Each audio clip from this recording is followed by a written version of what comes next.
جی अस्सलाम वालेकुम रहमतुल्लाहि व बरकातहू। सबसे पहले आप सबको कायद आज़म का यौम विलादत मुबारक हो। आज 25 दिसंबर है, कायद आज़म का यौम पैदाइश है, आपको मुबारक हो। कायद आज़म के पाकिस्तान में दुख की बात यह है कि कायद आज़म के पाकिस्तान में आज कायद आज़म सिर्फ कराची के मज़ार और हमारे नोटों पर महदूद होकर रह गए। पूरे कायद आज़म का पाकिस्तान देख लीजिए, कहीं भी कायद आज़म नज़र नहीं आते, किसी शोबे में भी। वैसे तो हम वो बदनसीब हैं जिन्होंने कायद आज़म का पाकिस्तान तोड़ दिया, इल्लामा इकबाल का ख्वाब तोड़ दिया, लाखों लोगों की कुर्बानियों का जो हासिल करदा मुल्क था उसको तोड़ दिया। और ज़्यादा बदनसीबी की बात यह है कि मुल्क टूट गया मगर हमने कुछ ना सीखा। बहरहाल कायद आज़म का यौम विलादत मुबारक हो। कायद आज़म साहब तुसी ग्रेट हो। एक ही लीडर सानू मिले, जल्दी चले गए। अब आ जाइए मौजू पे। कागजात नामजदगी इलेक्शन 2024 और 8 फरवरी को जो इलेक्शन होने जा रहे हैं, कागजात नामजदगी का मरहला मुकम्मल हुआ। बल्कि हमारा एक दोस्त है बड़ा शरारती, वो कहता है कागजात नामजदगी का मरहला मुकम्मल नहीं हुआ बल्कि कागजात छीनने का मरहला मुकम्मल हुआ। 3 मरहले होते हैं जी। पहला कागजात नामजदगी, दूसरा स्क्रूटनी का अमल, तीसरा इलेक्शन कैंपेन और इलेक्शन। पाकिस्तान तहरीक इंसाफ ने खड़े किए हैं 2434 उम्मीदवार कौमी और सूबाई असम्बलियों की सीटों के लिए, और ये उनका वो है कि एक एक सीट पर 5-5 उम्मीदवार। नून लीग 2134, पीपल्स पार्टी 1651। अब कागजात नामजदगी का मरहला मुकम्मल हुआ। इसमें क्या बड़ा मुश्किल मरहला था पाकिस्तान तहरीक इंसाफ के लिए, इसलिए कि इस मुश्किल मरहले में पाकिस्तान तहरीक इंसाफ को इलेक्शन कमीशन जाना पड़ा, दरखास्तें देना पड़ी कि हमारे साथ गैर इम्तियाजी सलूक हो रहा है।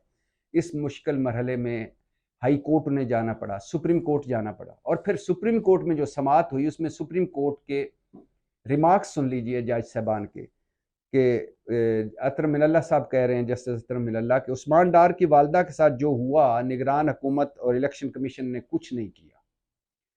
अच्छा, एक सियासी जमात को अलग क्यों डील किया जा रहा है, सुप्रीम कोर्ट कह रही है, यानी तहरीक इंसाफ को अलग क्यों डील किया जा रहा है।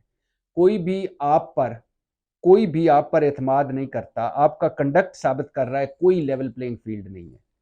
इलेक्शन एमपीओ के आर्डर्स क्यों नहीं रुकवा रहा इलेक्शन कमीशन, एमपीओ के आर्डर क्यों नहीं रुकवा रहा एमपीओ के, यानी कभी 75 साल तारीख में मैंने नहीं सुना कि ऐसा हुआ हो कि इलेक्शन में 45 से 48 डेज रहते हूँ, इलेक्शन कमीशन ज़ाब्ता इखलाक जारी कर चुका हो, इलेक्शन शेड्यूल जारी कर चुका, और उसके बाद भी एक सियासी जमात यानी तहरीक इंसाफ के या किसी भी सियासी जमात के लोगों को पकड़ा जा रहा हो एमपीओ आर्डर्स के तहत, और वो भी वो जो उम्मीदवार हों। लेवल प्लेइंग फील्ड यकीनी बनाएं, सुप्रीम कोर्ट ने कहा, और बज़ाहिर लेवल प्लेइंग फील्ड मिलने का इल्ज़ाम दुरुस्त लगता है, ये भी सुप्रीम कोर्ट ने कहा। तो ये अगर सुप्रीम कोर्ट ये कह रही है तो मतलब है कितना मुश्किल मरहला होगा तहरीक इंसाफ के लिए। फिर आगे आ जाइए, चौधरी शुजात की बहन के साथ जो कुछ हुआ गुजरात में, शर्मनाक।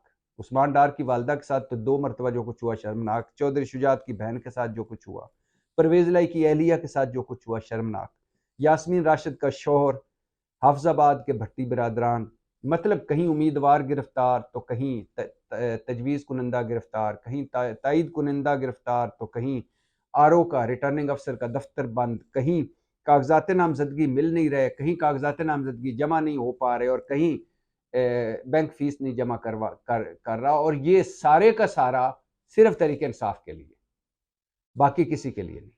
अच्छा, मेरा शुरू से ये मानना है कि लेवल प्लेइंग फील्ड इस वक्त सिर्फ मेरे कायद मियां मोहम्मद नवाज शरीफ के पास है, बाकी किसी के पास बाकी जमातें भी कर रही हैं खैर, लेकिन जो असल लेवल प्लेइंग फील्ड है वो मेरे महबूब कायद मियां मोहम्मद नवाज शरीफ के पास है। कि उन्होंने देखिए इलेक्शन कमीशन को मुस्लिम लीग नून ने कहा 2 दिन कागजात नामजदगी आगे बढ़ा दी, یعنی آپ دیکھیں نا کہ مطالبے کس طرح مانے جا رہے ہیں۔ اچھا، اب صورتحال یہ ہے کہ اب اس کے بعد ہوگا سکروٹنی کا عمل۔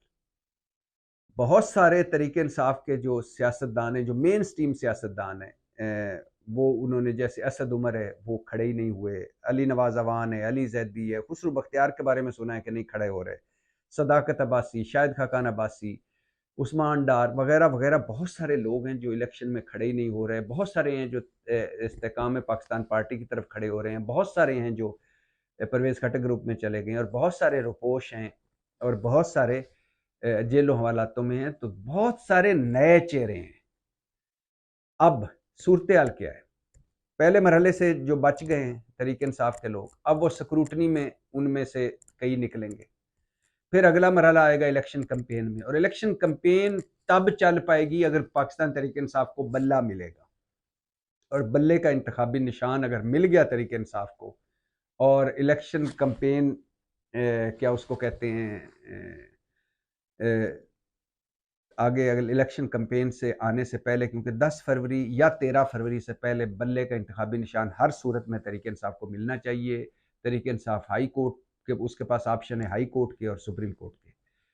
تو اگر تحریک انصاف کو بلہ مل گیا اور سکروٹنی میں سے ظاہر ہے انہوں نے 5 6 امیدوار کھڑے کیے ہیں، تو جو ایک بھی اگر ریجیکٹ ہوتا ہے، 2 ہوتے ہیں تو آگے اور بھی ان کے ساتھ ہوں گے، تو امیدواروں کا اس وقت مسئلہ نہیں رہا ان کو۔ اور وہ لوگ جو کہہ رہے تھے تحریک انصاف کو امیدوار ملیں گے ہی نہیں، ان کے لیے بھی یہ ہے کہ دیکھ لیجئے تحریک انصاف کو کتنے امیدوار ملے ہیں۔ تو تحریک انصاف کے امیدوار سب سے زیادہ ہیں، اور ابھی سکروٹنی کے بعد آگے آئے گا الیکشن کمپین۔ اب اگر ان کو مل گیا بلہ، اور اگر 8 فروری کو تحریک انصاف کا ووٹر نکل آیا، تو پھر تحریک انصاف ایک قابل ذکر سائز میں بھی اسمبلیوں میں جا سکتی ہے، اور کوئی سرپرائز بھی دے سکتی ہے۔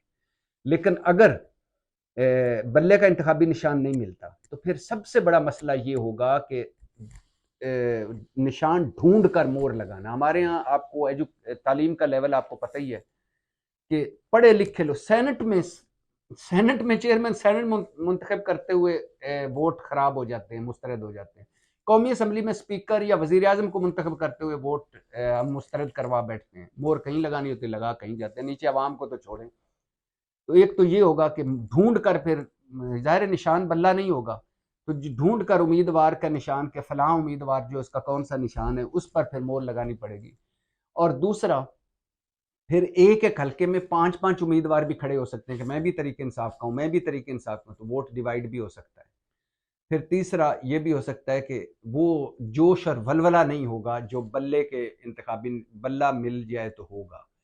تو لہٰذا بلہ ملنا ضروری ہے۔ اس کے بعد الیکشن کمپین ہوگی۔ الیکشن کمپین اس مرتبہ تحریک انصاف ساری سوشل میڈیا پر چلائے گی، اور ڈیجیٹل دور ہے سوشل میڈیا کے، جلسے جلوس ریلیاں نہ وہ نکالے گی، نہ اسے اجازت ہوگی، نہ اجازت ملنے کا کوئی امکان ہے۔